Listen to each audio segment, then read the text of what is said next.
Hello and welcome to this episode of Futures, the podcast series brought to you by CIPS, the Chartered Institute of Procurement and Supply.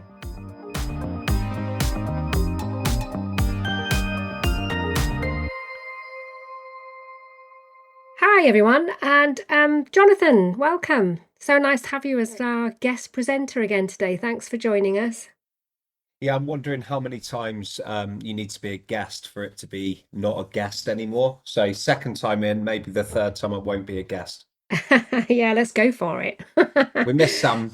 I know that he's very busy in Saudi Arabia today, so really happy to be here. It's been a busy few weeks, and yeah, we're just getting over the awards that we had in London last week. So it's a nice change of subject and a good way to get us going.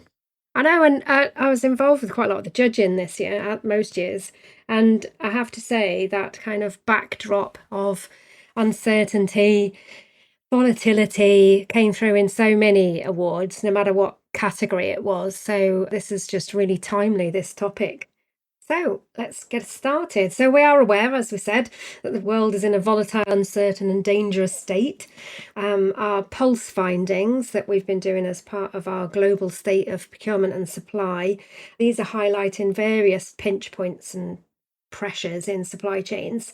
And I guess there are very few people better qualified to talk about the world's volatile state and what that means for procurement and supply professional than today's special guest, Charles Hecker. Charles is a geopolitical risk consultant and author.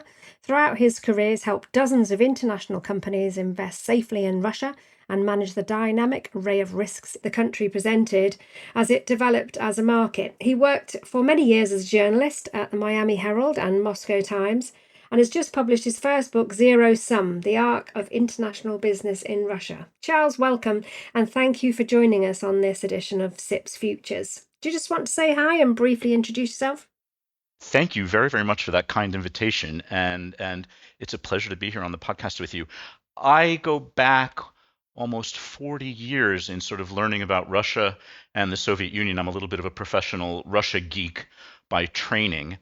For more than the past 25 years, I've been working at a specialist risk consultancy, and for the past 10 or so of those years, my role there was advising FTSE 100 and Fortune 500 companies about things that can happen around the world that pose threats and risks to their operations, and primarily in the world of geopolitics, and that is when two countries start to get angry at each other or more.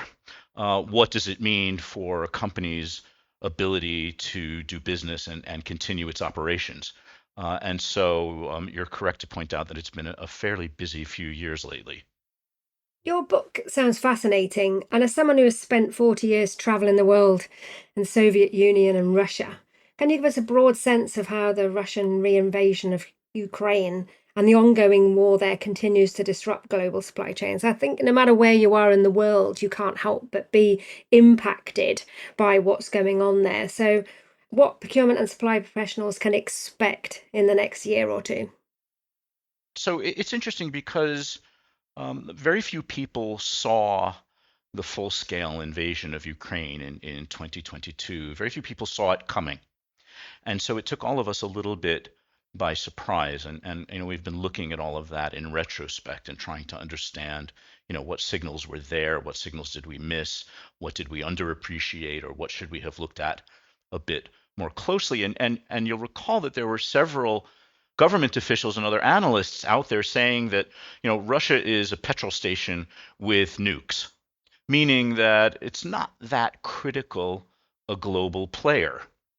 And what we learned following the full-scale invasion is just how intricately Russia is really woven into the global economy. And we learned, firstly, as a result of an energy crisis following the beginning of the invasion and the elimination of Russian oil and gas from European and global supply. Then we saw what happened on food markets when Russian and Ukrainian grain experienced disruption to deliveries and to harvests, and now planting is underway again. And so we've seen the role that Russian and Ukrainian agriculture played. And then we discovered that Russia is actually home to a fairly wide array of resources that were critical to the global economy, and that includes, rare earth minerals and metals, and things like platinum, what have you, that companies all over the world, particularly in the technology sectors, depend on. And when the US and the EU and the UK and basically all of the G7 hammered Russia with sanctions, we weren't able to do business with a lot of those sectors and a lot of those companies in Russia anymore. And for a lot of organizations, whether you were in Russia or doing business with Russia from the outside, this involved an enormous rewriting and restructuring of supply chains and procurement procedures. And what companies have had to do ever since is they've had to look all the way down their procurement chains, their supply chains, and of course their distribution chains, but that's another topic. And what they've had to do is determine whether they can still do any business with any of the companies that they were accustomed to working with, and then also had to forecast, who's going to be sanctioned next? How is the war going to unfold? How long is this going to last? And what's our plan B? What are our crisis management plans? Who can we procure critical inputs from? What's that going to cost? And what are the threats to any new supply systems that we set up? That's really interesting. And I think the key there is organizations having to make predictions. Do you think this is unique to the closing up of the market? Is that unique to Russia, or just another example of the volatility of today's geopolitical and business environment? Yeah, I think it's the second one, regrettably. If Russia were the only major global disruption, then that's something that we might be able to get accustomed to. The problem is that geopolitically, we're in this incredible transition phase. I mean, for decades, we were used to sort of the Cold War between the United States and the Soviet Union. And, that was a very, very tense period. I mean, these two countries had, thousands of nuclear warheads pointed at each other. But, that created its own stability in a strange way. And once you got used to it, you could get an awful lot of work done. The problem is now there's nothing to get used to anymore. The United States isn't or doesn't want to be, or maybe even can't be, the global sheriff anymore. And the Cold War is over. Russia, for the time being, is in retreat as an economic power. China and India and other countries are on the ascendance as economic powers and also as political powers. And so everything that we were accustomed to for the past 50, 60 or so years, that's all changing. And what's happening with Russia and Ukraine, what's happening with the United States and China and Taiwan, what's happening in the Middle East, these are all ongoing symptoms of this sort of change that we're in. And I think, you mentioned, how do we forecast all of this? I think one of the things that we have to anticipate is that there isn't necessarily a destination, that there's a point that we're going to get to in a few years and everything will calm down. There is the likelihood that this sort of turbulence that we're experiencing now is the new model, and that it's wise to anticipate this sort of disruption that we're sensing now going forward for quite a number of years.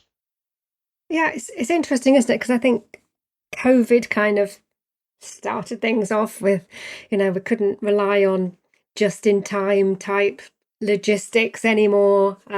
People were started to adopt a more just-in-case, and the fragility of global supply chains really kind of came to a hiatus. And I think the conflict now in Russia and lots of other things are impacting the globalization, I guess, of supply chains. And you use a phrase in your book, globalization has reached the end of its elasticity, which I really liked. I kind of think that sums that up. Do you want to talk a little bit about that for us, Charles?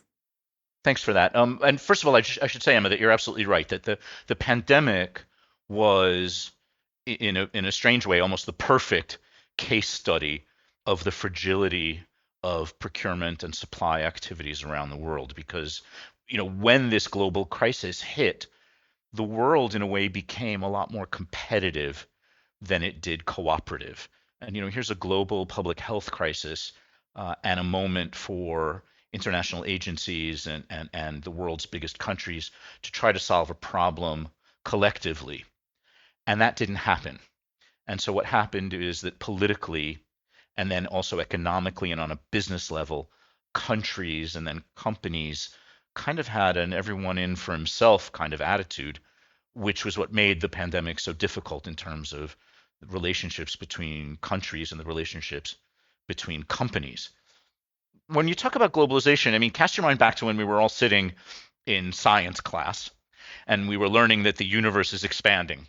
And if you think about that and you sort of take that to its logical extent, to its logical conclusion, anything, whether it's the universe or an elastic band, anything can only expand for so long until it starts to snap back and retract.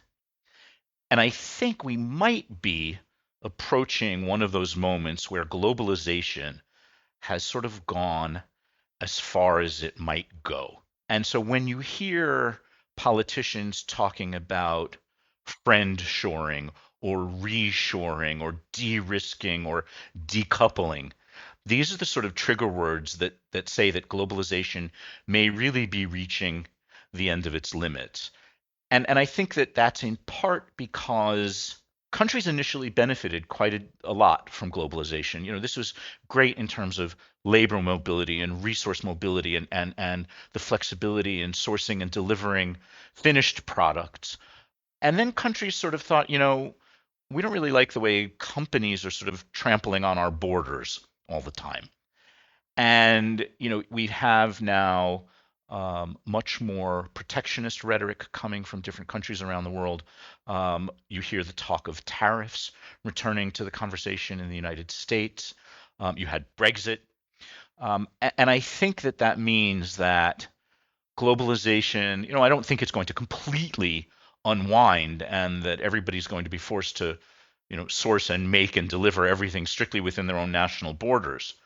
But there really is a fragility to the global system. And the past 20 or 30 years of sort of let's do business everywhere we can, let's source things from wherever it's cheapest, and let's deliver it in however it's fastest. Those days have probably reached their apex. And the only way right now is probably a gradual and partial withdrawal from this massive global system that we've built. That's an interesting point, which you could look regionally around the world, and there are some live examples of heavy investment from China in Africa.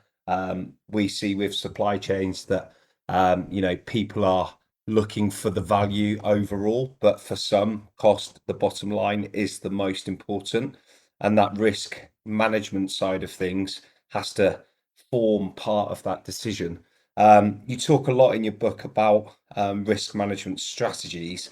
Why do you think organizations need to think differently? Is that just normal to think differently and change, or does there really need to be a significant step change in how we think about risk? Jonathan, I think this is a process that in most companies is already underway. And we've seen over, the past, let's say, 10 years or so, that geopolitical risk and the potential for international relations to disrupt a business and to damage its profitability, learning and knowing that and managing that has gone from sort of a nice to know to a sort of have to know. Because I think that, including, the professionals who are managing complicated procurement processes and really long, snaky supply chains, these people understand now the risks and where the pinch points are along all of those chains and processes. And I think that all the way up in many companies, all the way up to board level, this is an issue. These are issues that are very, very much front of mind for two reasons. Because not only have we learned about the damage that international relations can do to business, but to try to turn this into a positive. On the other hand, companies that manage this well, companies that manage geopolitical risk in a sort of forward thinking manner rather than in a responsive manner, companies that can do that have a huge source of competitive advantage. And so I think it is time for companies to sort of think better and think more about risk, and not to see it as a burden. It will be, it's wise to see it as a cost, but it's also better to look at this as a main source of doing well going forward. What would you say that looks like kind of for procurement decision makers on a day-to-day basis, that managing that emerging risk? The first thing I should say is that, when we talk about something as a day-to-day activity, it sounds kind of burdensome. And in a crisis, to be sure, it'll be all hands on deck and everybody thinking about this very much day to day. But for most companies, keeping ahead of emerging risks in the geopolitical world, where is the next regional conflict going to be? Or when do we start to worry about or not worry about China Taiwan? Or what do we need to worry about as a result of the outcome potentially of the US elections? A lot of these risks are things that companies can keep on a watch. And they can do that quarterly, or they can do that every 2 quarters, depending upon how a company's sort of reporting system, particularly a risk reporting system, is structured. And by slotting these sorts of risks that we're talking about right now into legal risk and financial risk and operational risk, and making this part of a holistic company-wide program where everyone gets together and talks about all of the risks that they're dealing with, that doesn't become such a burden, and it's definitely not a day-to-day thing. It's something where you just kind of monitor change. It's a good point. It's a lot to put on somebody's shoulders. And I suppose with my SIPs hat on, I'm thinking about our community. And, the power of SIPs is the membership base. And we have community platforms where people can talk to each other about things like this. I suppose it's when people reach out to the community, it's what sort of level of understanding should they have to be credible within their own organization. Do we need people to know letter and verse about every risk in the world, or what would be a good way for people to ensure that they've got a good level of understanding that they can then report back to base on? What would your recommendations be on that one? Yeah, Jonathan, this is the real beauty of professional associations, because what they do is they provide everybody with extra leverage and extra brain power, extra horsepower, and extra capacity. And what they do is they help everyone who's in the risk management function, in procurement, in supply chain, or in any other company function. It helps all of us develop a sort of shared sense of risk, a shared vocabulary about geopolitical risk, a way of talking about things, a way of surfacing issues, and again, a way of, jointly making something that looks like best practice. And the good thing about this is that not only by belonging to international associations do we understand what everybody else is worried about, we also get to understand what we don't need to worry about. And that flip side of risk management is always helpful. There's a massive crisis of bandwidth with everybody in business these days. And so being selective about what we worry about, and understanding that from colleagues and from other people in the industry is really important. It's also very good depending upon the size of your organization. Smaller companies have difficulty grasping and managing these issues and surfacing them. And so a professional organization is there to sort of feed information and to provide the platform and the forum for asking questions of companies that have greater capacity to deal with these things. The big energy companies, the big financial service companies, pharma, retail. I mean, you name it. These are massive organizations that spend lots of time and lots of money thinking about risk. For smaller companies that don't have that in-house capacity, having a professional platform to talk about this as regularly as you can is fantastic. I completely agree, and I think that that's where it's sort of the social value of the profession, and it's not one-upmanship. It's actually economies of scale coming into play where all of this research has been done. You've sold me on that one. Yeah, wisdom of crowds. If you don't know yourself, ask the community. Absolutely. Well, precisely right. I mean, it's sort of outsourcing, and everybody has something to contribute to all of this because none of us are working in a vacuum. We're all working in a rapidly changing, disruptive world. And I've found in my own professional experience working with individual companies or working with large associations that people are actually more than happy to discuss their successes, for sure. And after with not too much prodding, people talk about things that they've gotten wrong in the hopes that it doesn't happen twice.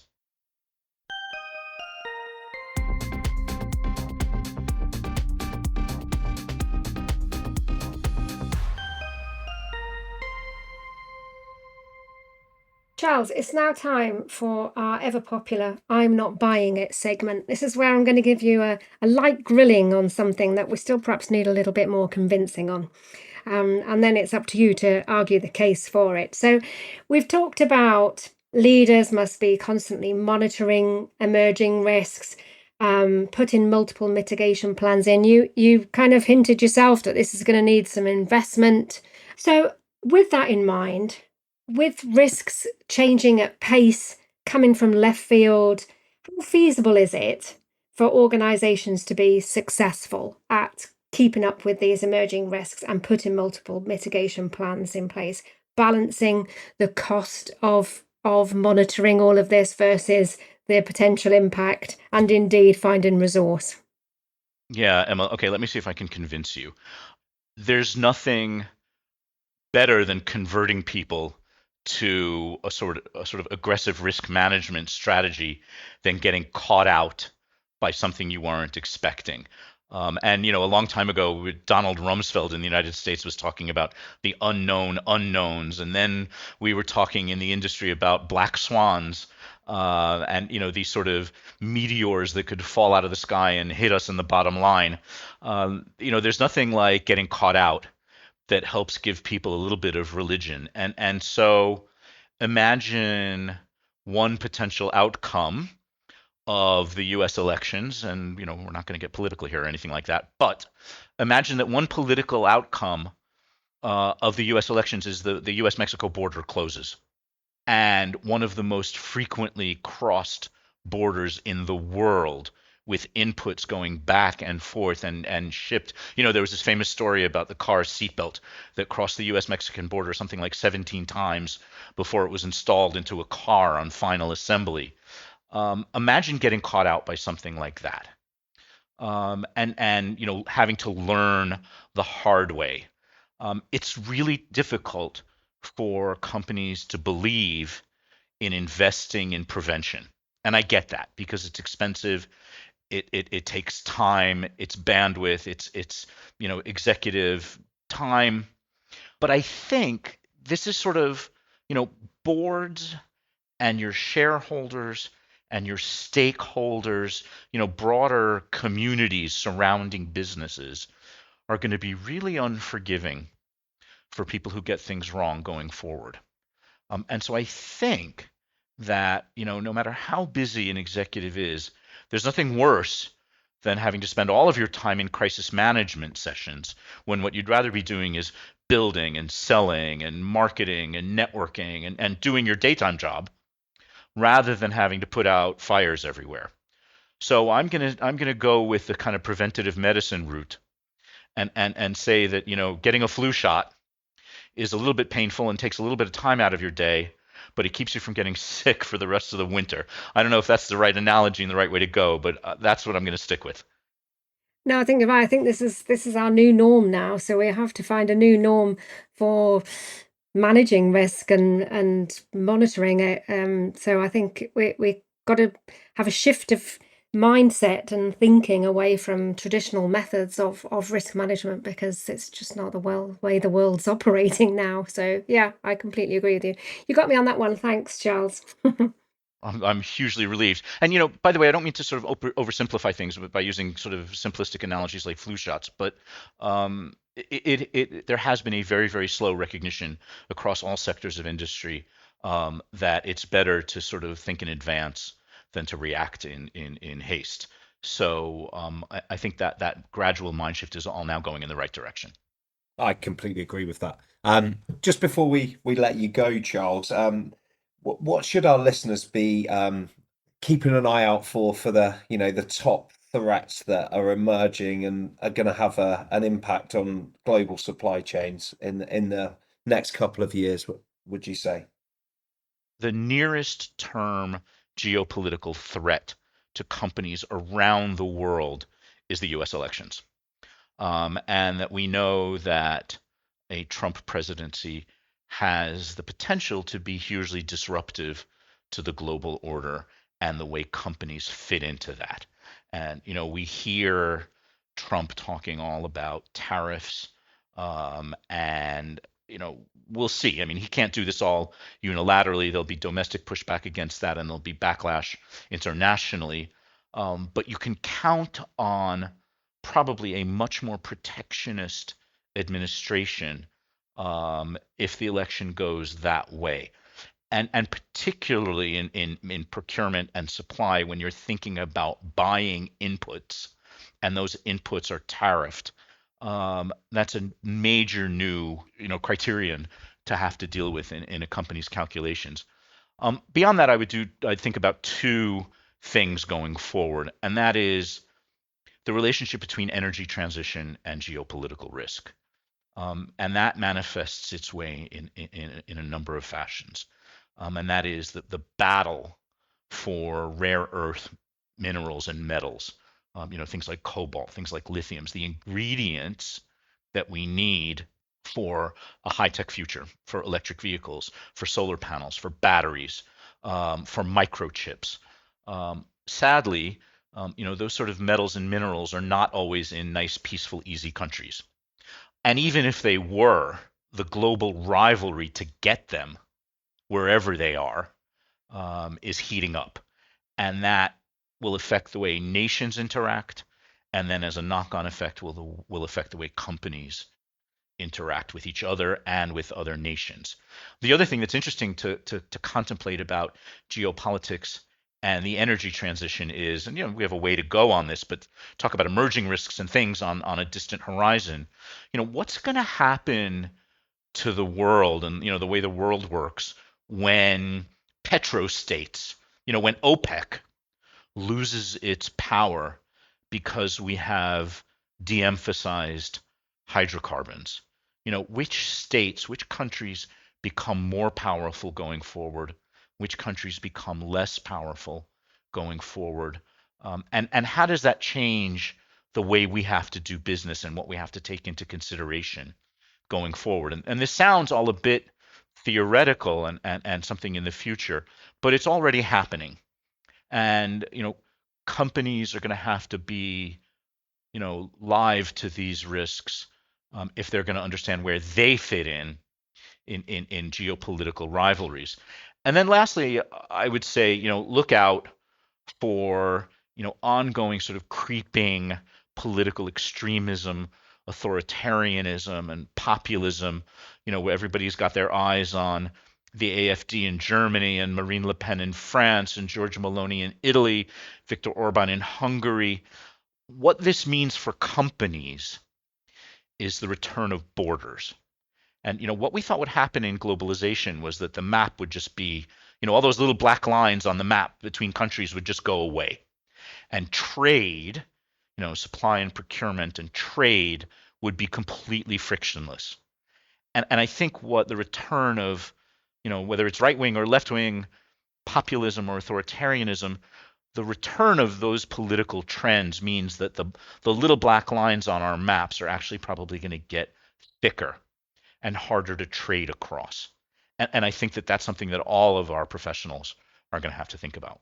Yeah, it's quite worrying, as we've recently seen with events close to the UK. Fascinating chat, Charles. Thank you very much for sharing your insight. You do have a book coming out. Please, can you remind us the name of the book and when's it due to be published, in case, well, I'm sure when people want to get their hands on it. It's a great pleasure. I'll remind you of that right away. The book is called Zero Sum: The Arc of International Business in Russia, and it is being released in the UK on the 28th of November, and in the United States and beyond on the 1st of February of next year. Excellent. Thank you, Charles. Great stuff. Thanks, Charles. It's a great pleasure. Thanks very much for having me on the podcast.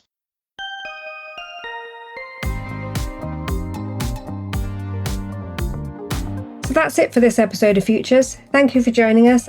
For any new listeners out there, be sure to check out our previous podcasts. We've had fantastic feedback so far, so please do continue to rate and review us on your favourite podcast platform. This podcast has been brought to you by CIPS, the Chartered Institute of Procurement and Supply. For more information on CIPS, head over to cips.org, where you can find out more about our up-and-coming events, excellent training opportunities, and much more. For now, though, that's it from us. See you next time.